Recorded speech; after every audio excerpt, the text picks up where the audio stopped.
The proximity alert flashed amber on the main display. A soft chime accompanied it, steady and insistent.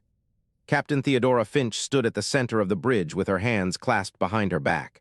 The ozone smell of the life support system filled her nostrils.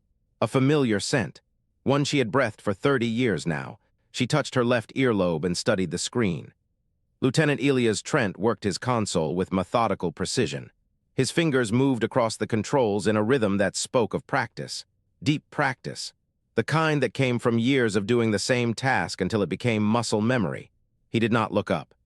6 weeks into their journey, 6 weeks of empty space and the hum of engines through the deck plates beneath her boots, 6 weeks of waiting. The amber light resolved into a shape. A crystal, crystalline and pulsing with internal light. It caught the distant star glow and bent it into colors that should not exist in vacuum. The structure hung in the dark like a frozen firework. Finch let out a breath she had not realized she was holding. There it was, contact. She stepped forward and touched the edge of the main console. The metal was cool against her fingertips. She kept her voice measured, steady. She knew the crew was watching her. Hold position at this distance. Lieutenant Trent, give me an analysis. Trent did not turn. His voice came flat and calm. The buoy orbits a gas giant on the third orbital path. The trajectory suggests it was placed deliberately, not natural. The origin point traces back to the system inner planets. Source appears to be the second world. A breath caught in Finch's chest. The second world, that meant an inhabited planet, that meant intelligence, that meant this was real. Dr. Samuel Pike burst through the bridge doors with a tablet clutched to his chest. His eyes were wide. His hair was disorganized in a way that suggested he had been running his fingers through it for hours. He stopped short when he saw the display. Is that them? Is that their technology? Finch held up a hand. We are still assessing, Doctor. Then we should broadcast, immediately. We have the first contact package ready. The linguistic data, the mathematical constants, the music files, we should send it now. Finch shook her head, not yet. Pike gestured with the tablet. Why not? That is their technology. They placed that buoy. They know we are here. Responding is the logical next step. Observation must come first, Doctor. We do not know what that buoy does. We do not know if it is a sensor, a weapon, a beacon for something larger. We watch first. Then we decide. Pike opened his mouth, closed it. He looked at the display again. His shoulders dropped a fraction of an inch. The buoy emitted a pulse of light, a steady rhythm, a pattern. Pike froze, his eyes locked onto the screen. Captain, that is structured. That is not random. That is a signal. Finch watched the pattern repeat. 3 flashes, a pause, 2 flashes, a longer pause, repeat. She turned to Pike. Can your matrix interpret it? Pike was already moving to a secondary console. He plugged the tablet into the port, hands shaking. His fingers traced the screen as the translation matrix hummed to life. The device was a tangle of wires and crystals housed in transparent casing. It looked fragile. It looked like something that should not work. The matrix output a single word. Greetings. Silence settled over the bridge. Finch felt it land in her chest like a physical weight. They had sent a greeting. The first alien contact in human history. 3,000 years of reaching for the stars, and the first word from beyond was an acknowledgement. She turned to Trent. Prepare the first contact package. Pre-recorded, language, mathematics, music. Send it on a broad, directional beam. Low power, we will not flood their space with noise until we know how they receive it. Trent nodded. His hands moved across the console. The transmission indicator lit green. Package sent. Transmission time to buoy is 12 minutes. Finch nodded. 12 minutes across the void. 12 minutes to wait and wonder if they had chosen the right music, the right numbers, the right words. Pike stood beside her. His hands were clasped in front of him now. He was not gesturing. That told her more than any report could. The wait stretched. The bridge hummed with the sound of life support filters cycling through the vents. The faint odor of ozone mixed with recycled air. The deck plates vibrated beneath her boots at a frequency she had learned to ignore. She did not ignore it now. She let it ground her. The display flickered. A new contact emerged from behind the system's second moon. It was not solid. It was not ship-shaped in any way that human engineering would recognize. It was a cloud. A swirling mass of gas shot through with internal lightning. The bolts arced and branched through the cloud interior. They illuminated depths that should not exist in something that thin. The vessel was beautiful, it was terrifying, it was alien in the truest sense of the word. Finch felt the weight of 3,000 years pressing on her chest. 3,000 years of human history, wars and peace, plague and cure, loss and love. Every decision, every sacrifice, every moment of reaching for something beyond themselves had led to this single instant. And now she had to be patient. She had spent her entire career waiting for this moment, training for it, preparing for it, running simulations that never matched the reality because the reality was always going to be stranger than anything she could imagine. And now that it was here, now that the cloud hung in the dark with lightning threading through its body, she had to wait more. She had to let them set the pace. The realization settled in her chest like a stone. Heavy, immovable, necessary. Trent spoke without turning. The vessel is matching our drift, holding position at 10,000 kilometers. No weapons signatures detected. No energy output that matches known drive systems. Finch nodded. They were watching, just as she was watching. The amber pulse of the buoy continued its greeting pattern against the black of space. The cloud vessel hung in silence, waiting. Then the bridge speakers crackled. The translation matrix hummed. Wires inside the casing glowed with soft light. The device output a single word through the bridge audio system. "Explain." Finch felt the command land in the room. It was not a question. It was not a greeting returned. It was a demand. A request for the story behind the greeting they had sent, the music, the numbers, the words. She looked at the cloud vessel through the observation screen. The internal lightning pulsed in a rhythm that almost matched the heartbeat she could feel in her throat. She touched her left earlobe. "Open a channel." The warmth of the Mistwalker vessel pressed against Vethkor's awareness like a heavy blanket. Not temperature, as a solid being would feel it. Pressure, density, the pleasant weight of atmosphere that meant home. Around it, the space hummed with overlapping light patterns, each pulse a thread of conversation between its fellow observers. Vethkor hovered in its designated position. It drew the human transmission data into its core. The information stream was a chaotic torrent of sound and image, voices overlapping, visuals that shifted too rapidly for comfortable parsing, one creature speaking while another moved behind it. Vethkor processed the fragments, strange, inefficient. The humans did not take turns in their communication. They interrupted each other constantly, their sound patterns clashing and merging. Coordinator Sathrel pulsed from the center of the chamber, its violet glow dense with authority. The assessment is clear. These humans are primitive. Their technology shows gaps that suggest fragmented development. Their political structure lacks central coordination. They are useful only as potential trade partners for raw materials. Vethkor absorbed the statement. It was a reasonable conclusion. The humans had no unified government. Their transmissions revealed dozens of competing factions, each claiming authority over different locations. A species that could not agree on basic governance was unlikely to pose any threat or offer any meaningful partnership. Analyst Kuresh flickered nearby, its pattern oscillating with the nervous energy of youth. I have reviewed the data on their subspace relay technology. Coordinator Sathrel, this species is primitive in social organization, but their communication methods exceed what should be possible at their apparent development level. How can a species that still uses combustion-based propulsion possess subspace technology? The inconsistency is significant. Sathrel shifted its density, a gesture of dismissal. The technocracy has encountered such anomalies before. A species can inherit technology from a precursor civilization or reverse engineer captured devices. The existence of subspace communication does not indicate sophisticated understanding. The humans may simply be using equipment they do not comprehend. Vethkor remained silent. It continued parsing the visual data from the human vessel. The interior of their ship was rigid and angular, all straight lines and hard surfaces, nothing like the fluid pressure gradients of a Mistwalker vessel. The humans moved through these spaces with an efficiency that suggested long familiarity. They walked close to each other, very close. Their bodies passed within contact distance constantly, rarely maintaining separation. Vethkor noted this. It filed the observation for later analysis. Then a specific image drew its attention. Two humans seated at a table in what appeared to be a food preparation area, a male and a female. They had been working together for several hours according to the internal logs. The male reached across the table and placed his hand over the female's hand. A brief contact. Less than 2 seconds. The female looked up, and her facial muscles shifted into a configuration that the translation matrix identified as a smile. Vethkor froze its processing.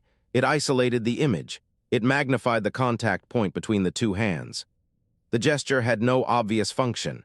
No tool was transferred. No surface was manipulated. The contact did not change the position of either body. It was pure physical connection with no practical outcome. Vethkor flagged the image as anomalous. It annotated the file and pushed it into the shared observation stream. Sathrel's pulse sharpened. Observer Vethkor, your attention is directed to a trivial action. The humans touch surfaces constantly. They touch objects. They touch their own bodies. This is consistent with their biological need for tactile feedback. It is not significant. Vethkor did not withdraw the flag. Coordinator Sathrel, this gesture is repeated between the same two individuals across multiple time periods. I have identified 37 instances of this specific hand contact in the past 12 cycles. The humans do not perform this gesture with all crew members. They perform it selectively. This suggests a function beyond simple tactile feedback. Sathrel's glow intensified. You are overanalyzing random behavior. Primitive species often develop ritualistic gestures that serve no purpose. The technocracy is not interested in human social rituals. We are here to determine their threat level and potential utility. Kuresh pulsed quietly, its pattern flickering.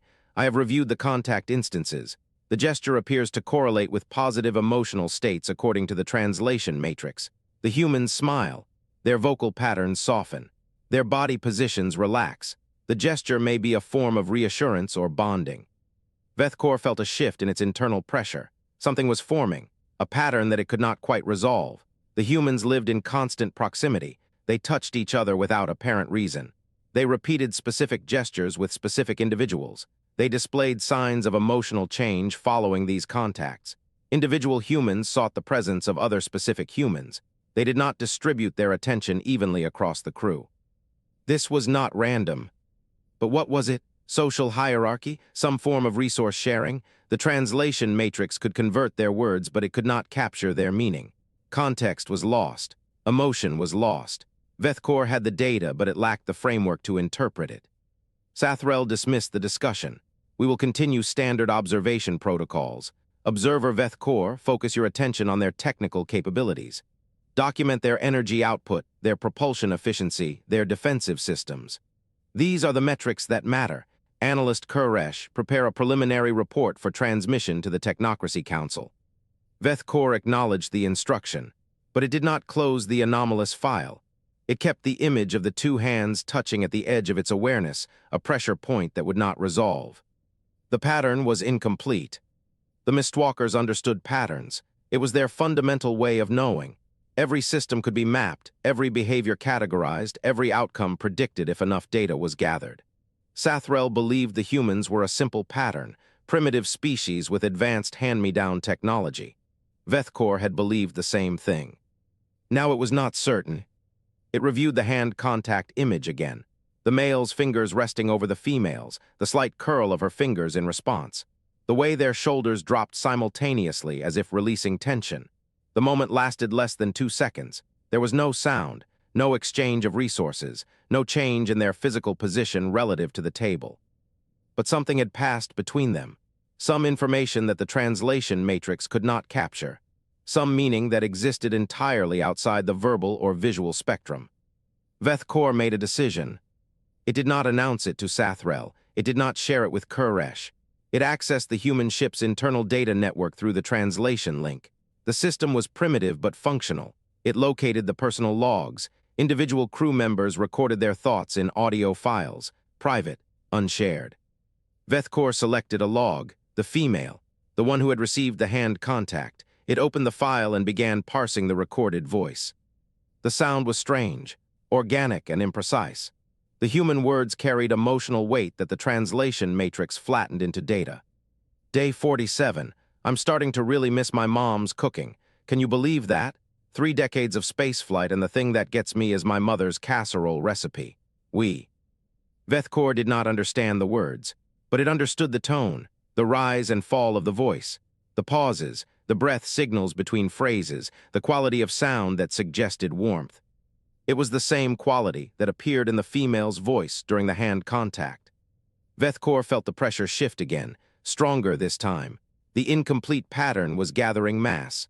The humans were not primitive. They were operating on a level that the Mistwalkers had not yet learned to measure. And Vethkor would find it, even if it had to examine every private moment on that ship. The antiseptic smell of the medical bay hit Dr. Julian Croft the moment he stepped through the door. The familiar sting of sterilizing agents mixed with something else. Sweat, fear, the lingering chemical trace of a body pushed past its limits. He crossed to the bed in 3 quick strides. Petty Officer Marta Reyes lay on the narrow mattress with her eyes fixed on the ceiling. Her hands rested at her sides, but her fingers twitched. The heart monitor beeped at exactly 72 beats per minute. Her resting rate was 61. Reyes blinked slowly. She did not turn her head. Croft pulled up a stool and sat. He kept his voice low. "Talk me through it." "The lights," her voice came out dry and cracked. "The lights from the containment sphere, they kept changing patterns. I knew it was just communication, I knew that, but my chest wouldn't stop squeezing." "How long did it last?" 20 minutes, maybe longer. I couldn't breathe right." Croft nodded and reached for the water pitcher on the side table. He poured a cup and held it out. Reyes took it with both hands. He watched the tremor run through her fingers. "You did the right thing," he said. "You signaled for relief and you stepped back. That's the protocol. It worked." Reyes drank, her hands steadied slightly. The door hissed open. Captain Finch stepped into the bay and stopped just inside the threshold. She crossed her arms and waited. Croft met her eyes and gave a small nod. Standard protocol for non-critical patients. The captain could approach. Finch walked to the foot of the bed. She studied Reyes for a long moment. "How are you feeling now?" "Better, Captain." Reyes set the cup down. "Embarrassed, but better." "Don't be embarrassed." Finch's voice carried no softness, but no judgment either. "You held for 19 minutes before you signaled. That's good endurance under first contact stress. Take the rest of the shift off. Report to Dr. Pike in the morning for a debrief." "Yes, Captain." Finch turned and walked toward the door. She paused at the threshold and looked back at Croft. A single raised eyebrow, a question. Croft stood and followed her into the corridor. The door slid shut behind them. The corridor was empty and quiet except for the low hum of the ship's environmental systems. Finch leaned against the wall. She touched her left earlobe. "How many?" she said. "4, Croft said. Reyes is the 4th case in 3 days, all during extended communication sessions. None of them had prior history of anxiety disorders." Finch's expression did not change. "Pattern?" "Yes." Croft ran his hand through his hair. He felt the frustration building in his chest. "They're not cracking from the pressure of the mission. They're cracking because of the isolation. The crew is pulling into smaller groups, eating in shifts, avoiding common areas. The Mistwalkers are watching everything we do and the crew feels that weight." "They're bonding tighter," Finch said. "What?" "The isolation, the scrutiny, it pushes humans together in smaller circles." Finch's voice stayed flat, professional. "I've seen it before, deep space missions, submarine tour, Arctic stations. When the outside world becomes hostile, humans don't scatter, they cluster. They form tighter bonds with fewer people." Croft stared at her. "You're not worried." "I didn't say that." Finch pushed off the wall. "I said it's normal. Normal doesn't mean safe. Keep monitoring, keep treating, report anything that escalates." A chime sounded from the bridge. Finch's hand moved to her earpiece. She listened for 3 seconds, then she straightened. "The Mistwalkers are sending another message," she said. "They want to transmit to the entire crew. Come with me." Croft followed her down the corridor. His mind ran through possible scenarios. A declaration, a warning, a request for deeper contact. He was not prepared for what came next. The bridge was dim when they entered. Lieutenant Trent sat at the navigation console with his back straight. Dr. Pike stood near the communications station with his hands moving in rapid gestures. The translation matrix sat on the console. Its crystals pulsed with amber light. Finch took her seat, put it through. The main screen flickered. Patterns of light resolved into Vethkor's shimmering amber form. The containment field hummed at the edge of hearing. The translation matrix converted the light pulses into a flat, synthesized voice. "Captain Finch, we require data from your crew for analysis, personal logs, behavioral records, communication transcripts from internal ship channels." Finch's expression hardened. "Request denied." A pause, the amber patterns shifted. "Explain," Vethkor said. "Those records are private," Finch said. "They belong to individual crew members, not to me, not to you. I cannot authorize their release." The pause stretched longer. Croft watched the light patterns ripple across Vethkor's form. He had learned to read some of the basic gestures. The current pattern meant confusion. "We do not understand," Vethkor said. "Why would data about individuals be private? The crew serves the ship. The ship serves the technocracy's observation. All data from all components should be available for analysis." Croft felt the cold settle in his stomach. Vethkor continued. "Your crew are replaceable units performing specific functions. Their individual experiences are data points. The suppression of data points damages analysis quality. Why would you limit information about your own components?" Finch said nothing. Croft stepped forward. He kept his voice measured. "Vethkor, do you see each crew member as a separate person, a unique individual with thoughts and feelings that belong only to them?" The light patterns flickered. "We see crew members as functional roles: engineer, navigator, medical officer. These roles perform tasks. The individuals occupying them are interchangeable so long as the function is maintained." Croft looked at Finch. Her jaw was tight, she understood. The Mistwalkers did not see people. They saw components. The bond between crew members was invisible to them. The loyalty, the care, the desperate need to protect the person next to you. None of that registered in their data. "We cannot provide the data," Finch said. "The answer is final." The amber patterns shifted again. Vethkor's voice carried something Croft had not heard before. Not frustration, not anger, simple incomprehension.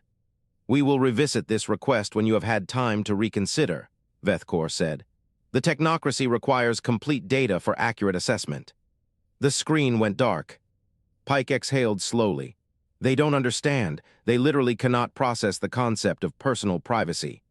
"Worse than that," Croft felt the words leave his mouth before he could stop them. "They don't see us as people. They see us as components, replaceable parts performing functions. The bond between us means nothing to them." He looked at his hands. They were steady but cold.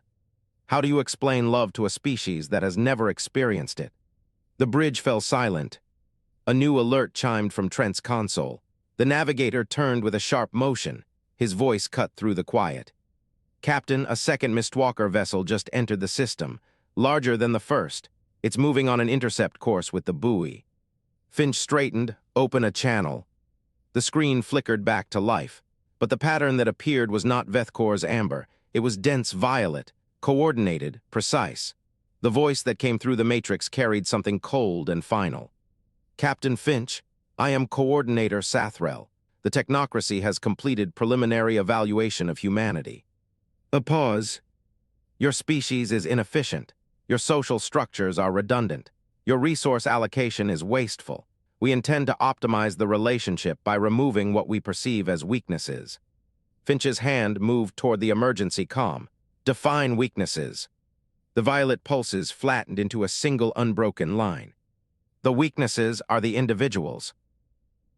The translation matrix hummed low in Captain Theodora Finch's chest. The main communications room of the Tether was cold, colder than usual, and the air pushed down from the vents with a steady whisper. On the wall display, Coordinator Sathrel pulsed in shifting bands of violet light. The pattern was even, measured, unreadable.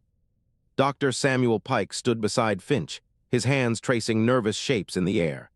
The translation matrix sat between them and the display, a tangle of wires and crystals inside transparent casing. It hummed louder as Sathrel's light pattern sharpened. "We have completed our assessment," Sathrel said. The matrix rendered its light pulses into flat galactic standard. No tone, no inflection, just words. "Your species allocates excessive resources to emotional maintenance. This is inefficient." Finch did not move. She kept her hands at her sides. "Emotional maintenance." "Affirmative." Sathrel's violet bands flickered faster. "You assign crew members to roles based on personal compatibility rather than optimal function. You spend time on shared meals, ritualized conversations, non-productive physical proximity. These behaviors reduce group efficiency by 23%. Pike's hand stopped moving. He glanced at Finch. She held Sathrel's light pattern with her steady gaze. "What is your recommendation?" "We will help you restructure your social bonds," Sathrel said. Remove inefficient attachments. Optimize for task completion. Your vessel will function at higher capacity with lower resource consumption. The silence stretched, the matrix hummed. Finch felt the sound in her throat. No, she said. Her voice was flat, final, like a door closing in a silent hallway. Sathrel's violet bands pulsed once. A long pulse, slow. You reject the offer. I do. Explain. Finch drew a breath. She touched her left earlobe. The gesture was old, automatic, something she did when the weight pressed down. You do not understand what you are asking. I understand perfectly, Sathrel replied. The light pattern did not change. I am asking you to be more rational, to remove inefficient variables, to optimize your crew for survival and mission completion. These are logical goals. Pike shifted beside her. She could hear his breathing, quick and shallow. He was translating in his head, checking for errors, wanting to step in. She raised one finger. He stayed silent. You are correct, Finch said. Those are logical goals. Sathrel's violet bands flared. Agreement, satisfaction, then you accept. No. The single word hung in the cold air. The matrix hummed. Finch could see her own reflection in the display glass, faint and pale against the violet light. I am not refusing because your logic is wrong, she said. I am refusing because you are asking me to stop being human. Sathrel did not respond for 3 seconds. That delay was the only sign of processing. That statement is not meaningful. It is the most meaningful thing I can tell you, Finch said. The bonds you want to remove are what keep this crew alive. They are not decorative. They are not optional. They are the reason we survive long enough to complete the mission. I have data, Sathrel said. 23% reduction in efficiency. That is a measurable cost. You do not measure the cost of not having them. A pause, longer this time. The violet bands dimmed, then brightened. We do not understand the question. Finch felt something cold settle in her chest. Not anger, not fear, something quieter, recognition. The Mistwalkers were not trying to harm her crew. They were not malicious. They saw a system with an error and wanted to correct it. They believed they were offering an upgrade. The horror of it pressed against her ribs. I know you do not understand, she said. That is the problem. Sathrel's light pattern flattened into a featureless violet disk. The conversation has reached an impasse. I will consult with the Technocracy Council. Do not transmit until we contact you. The display went dark. The matrix hum dropped to an idle thrum. Pike let out a long breath and ran both hands through his hair. Captain, that could have gone better. It could have gone worse. They are going to the council. I know. What happens if the council decides we are too irrational to negotiate with? Finch turned to face him. Her gray-streaked hair had come loose from the practical knot, and a strand fell across her cheek.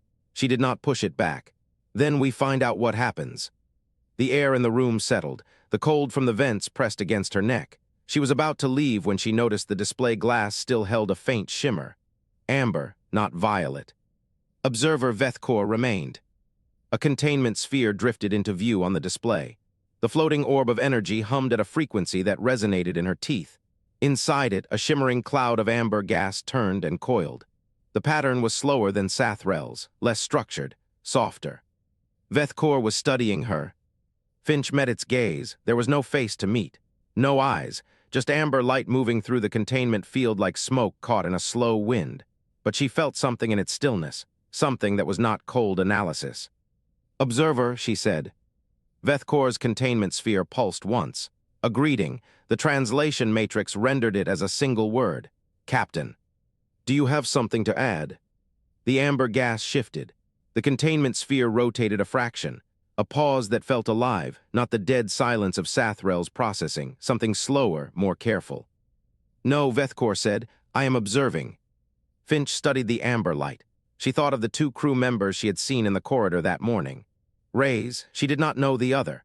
They had been walking together, shoulders touching, talking in low voices. A simple thing, meaningless to an outside observer. Except it was not meaningless. Observer, she said, what did you see when you watched my crew today? The containment sphere held still. The amber gas settled into a dense core. I saw individuals seeking proximity to other individuals, repeatedly, without external cause. And what do you think that is? Vethkor's light pattern flickered. A current passed through the amber gas, a miniature eddy that formed and dissolved. I do not know, but I think it is not a ritual. Finch felt the corner of her mouth twitch, not quite a smile, something before a smile. It is not. Then what is it? The Matrix hummed. Pike watched her with wide eyes.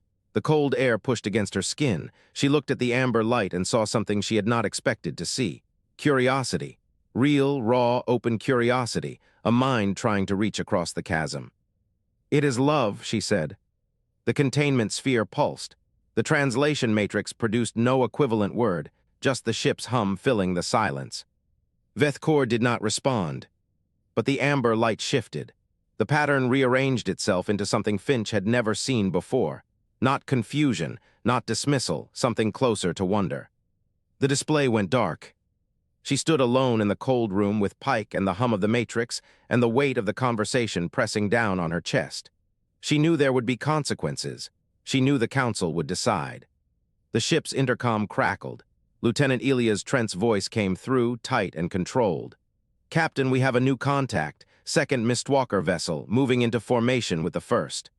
Finch's hand found the comm panel. Show me. The display lit again. 2 swirling gas clouds now occupied the space beyond the Tether's hull, shot through with internal lightning, unmoving, waiting. She was about to speak when the display flickered. A new message appeared in violet light. Sathrel had returned. Captain Finch, the Matrix rendered. No preamble, no greeting. The Technocracy Council has voted. We will begin the optimization process regardless of human consent. The cold air stopped moving. Finch stared at the violet words. Behind them, the second Mistwalker vessel shifted closer. The Tether's hull groaned once, a low metallic complaint, as if the ship itself understood what was coming. She did not answer. There was nothing left to say. The engine room of the Tether was a cathedral of heat and noise. The fusion core roared in its magnetic cradle, a beast that breathed plasma and radiated warmth through every deck plate.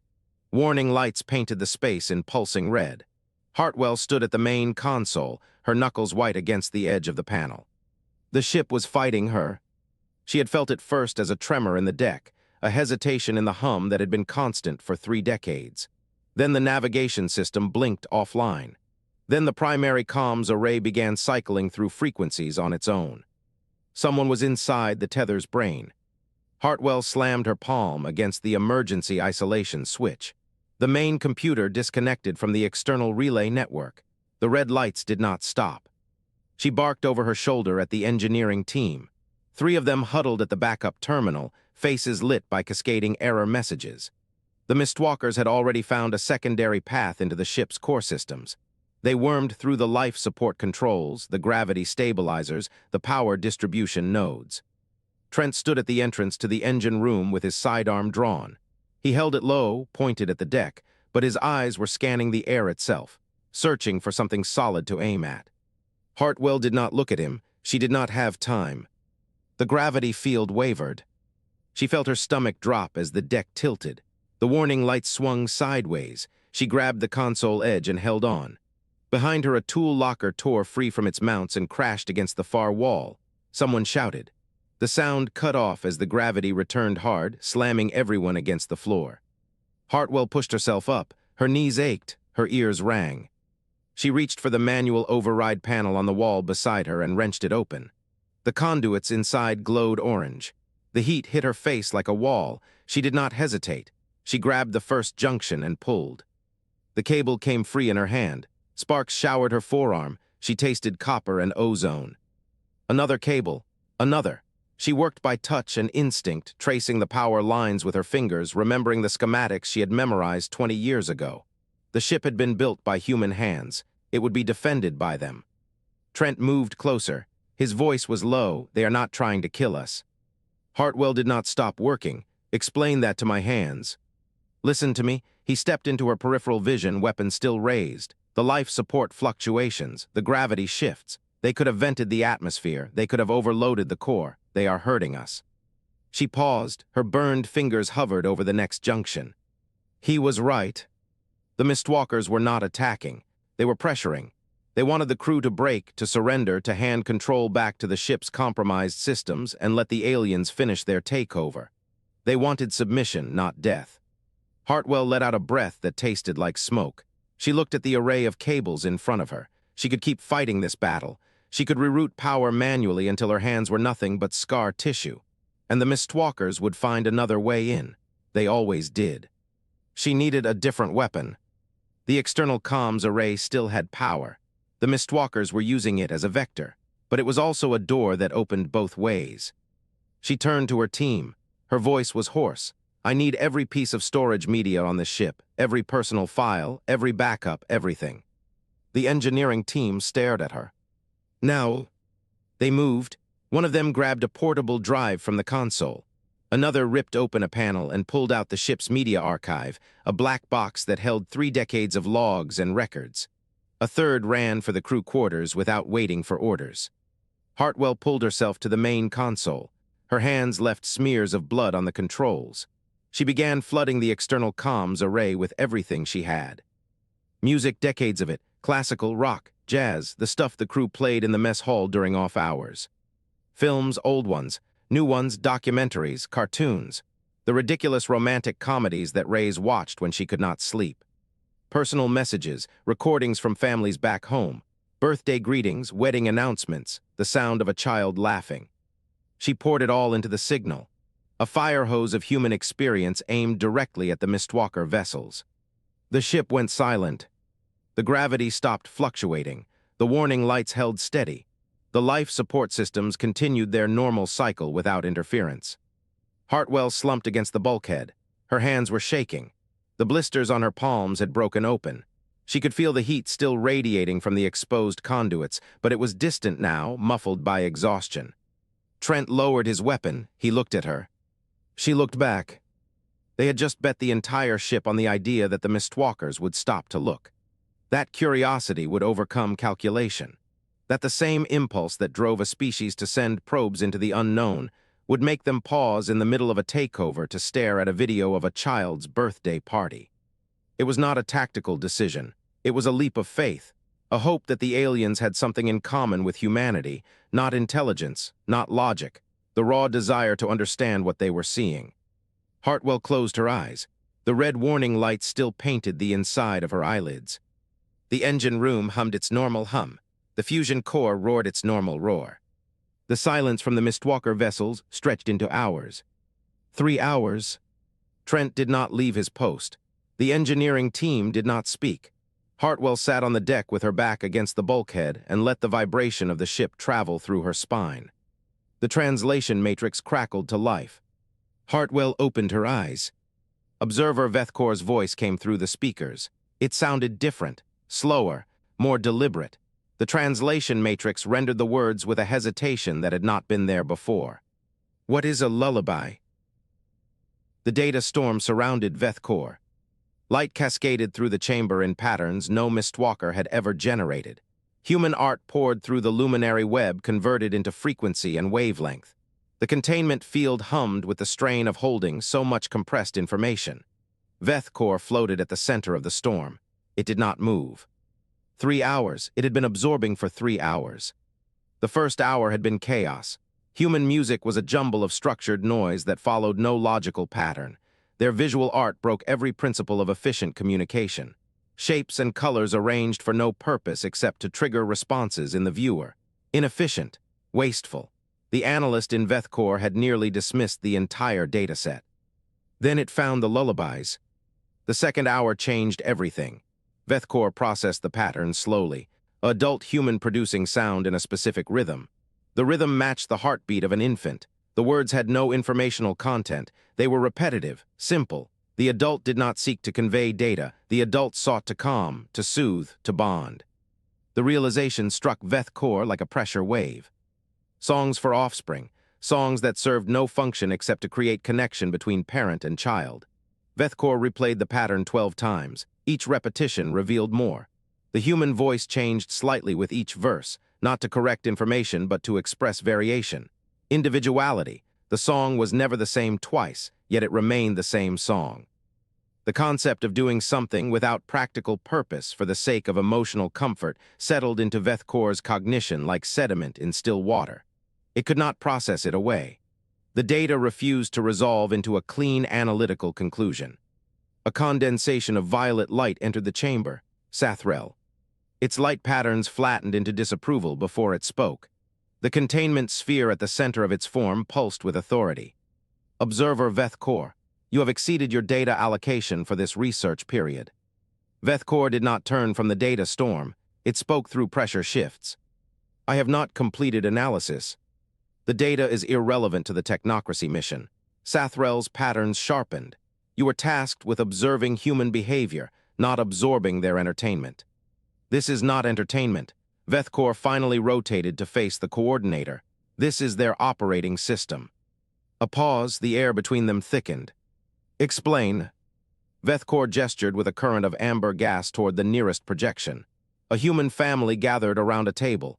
They exchanged food. They made sounds. They touched hands repeatedly. Every piece of human culture reinforces bonds between individuals. Vethkor let the data play. This meal ritual requires 30% more energy than efficient nutrition consumption. This hand contact gesture reduces task completion speed by 4%. This vocalization pattern called singing has no survival function at all. Sathrel's violet patterns flickered. Then you see the inefficiency. No, Vethkor felt the word form before it understood why it was speaking. I see the purpose. The chamber fell silent. Even the data storm seemed to hold still. Efficiency is not the goal of human existence. Vethkor shaped the thought carefully. They optimize for connection, not for task completion. Every inefficiency is a deliberate choice to prioritize bonding over speed. Sathrel's containment sphere pulsed faster, a sign of agitation. That is irrational. It is volitional. Vethkor moved closer to the coordinator. They know it costs them time. They choose it anyway. That choice is the pattern I have been seeking. A flicker of movement near the chamber entrance. Koresh drifted in, its lighter density creating eddies in the data-laden air. The young analyst's pattern carried uncertainty and something else, something that might have been excitement. Coordinator, I have been running parallel analysis. Koresh's voice was thinner than usual. Observer Vethkor's findings correlate with my own. Sathrel turned sharply. You were not authorized for independent research. I noticed an anomaly. Koresh's containment field dimmed with nervousness. The human gesture pattern, hand touching.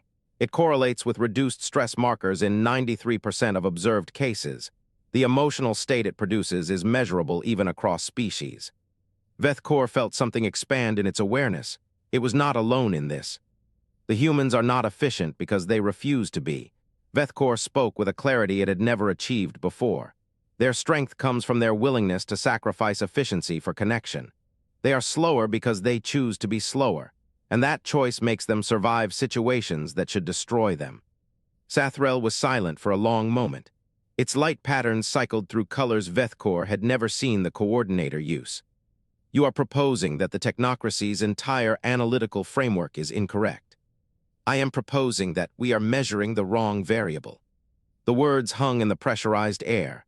Vethkor felt the weight of what it had said. It had never contradicted a coordinator.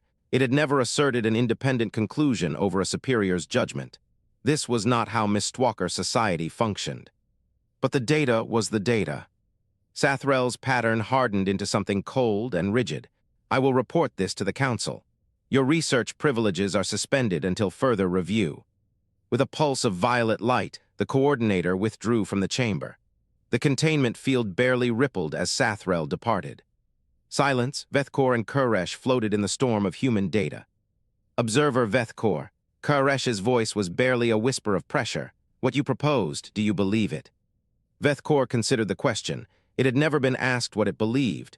Mistwalkers did not operate on belief. They operated on verified conclusions. I have a hypothesis. Vethkor rotated back toward the data projections. I need to test it. The storm of images swirled around it. Faces, gestures, rituals, songs, all of it pointing toward the same conclusion. Humans were not weak because they prioritized connection. They were strong because of it. Vethkor extended a tendril of gas toward the containment sphere interface. It accessed the translation matrix. It formed a message. Not for the coordinator, not for the council. For the humans. The words shaped themselves in the carrier wave. A request, a plea, a gesture that served no efficient purpose. Observer Vethkor to the human vessel Tether. I request a direct meeting. not through translation matrix, in person. I want to experience a human bond firsthand. The message transmitted, Vethkor waited. Beside it, Kuresh flickered with unreadable light. The pressure in the chamber shifted, not from the data, from something inside Vethkor, something it had no name for, something the translation matrix could not convert. The humans had a word for it. Vethkor had seen it in the data. It would have to learn what it meant. The reply came faster than expected.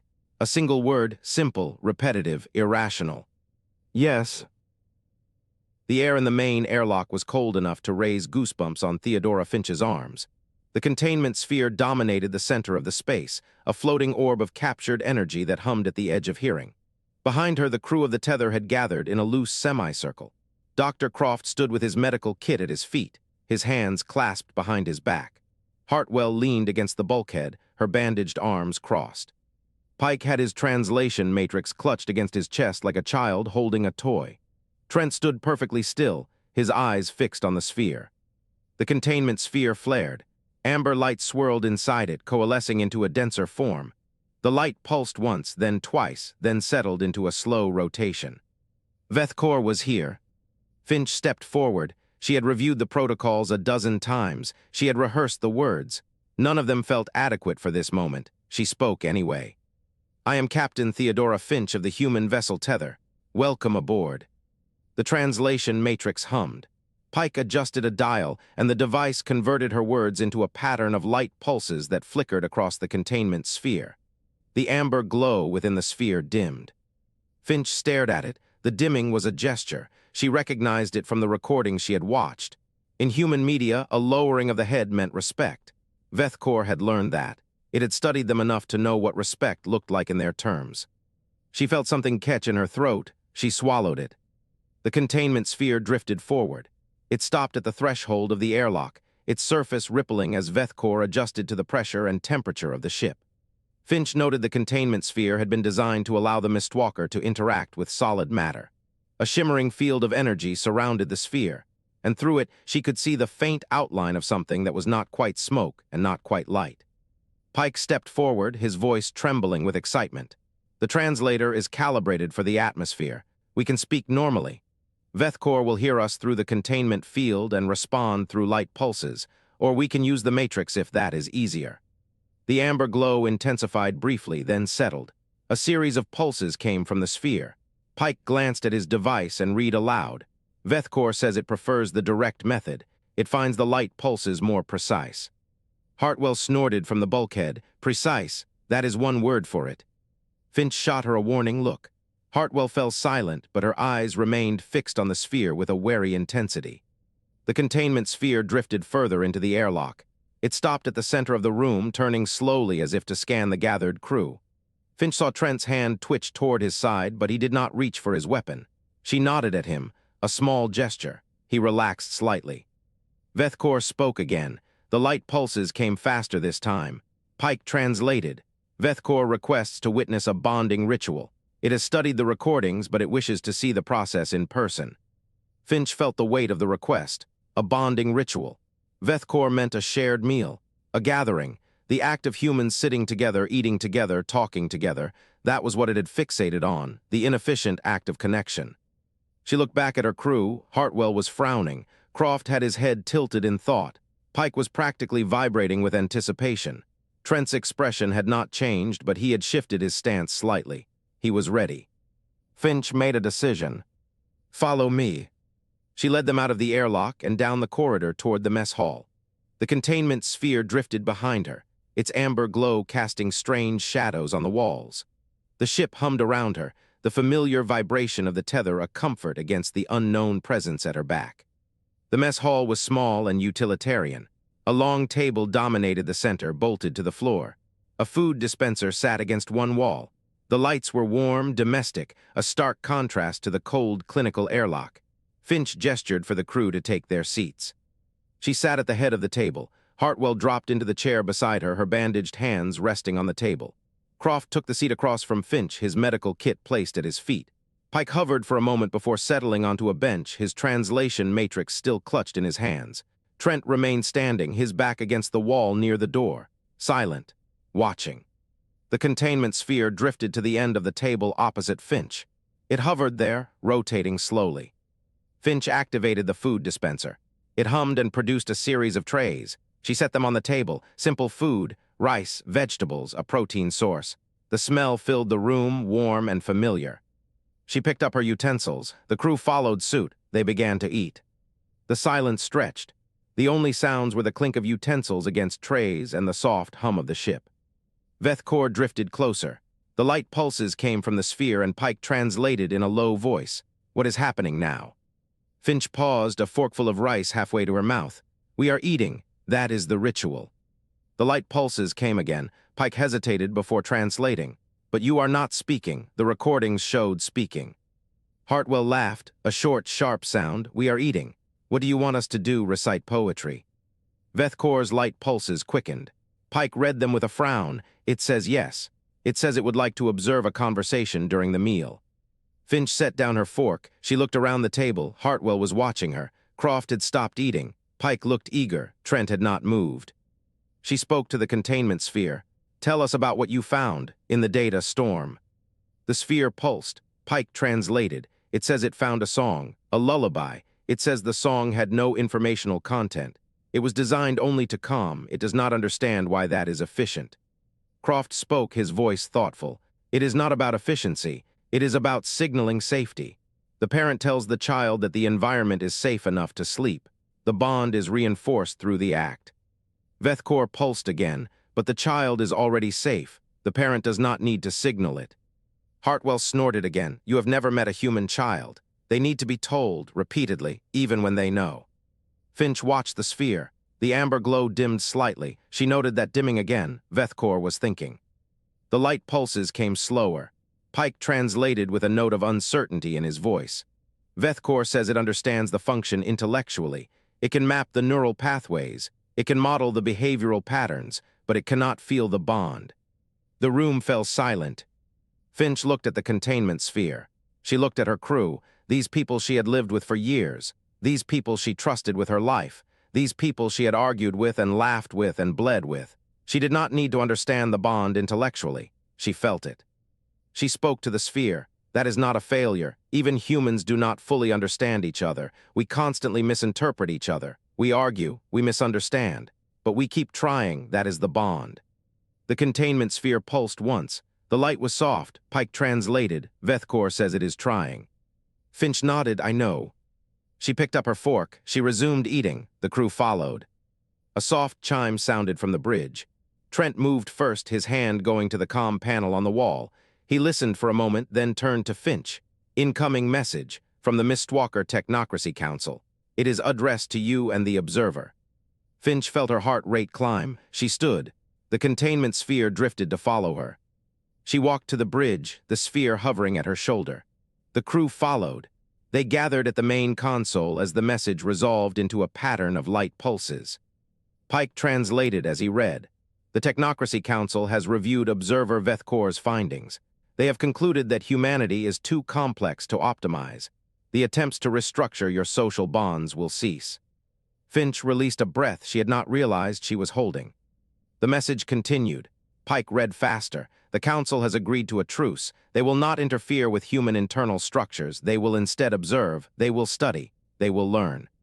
Hartwell let out a long exhale. Well, that is something. Croft ran a hand through his hair.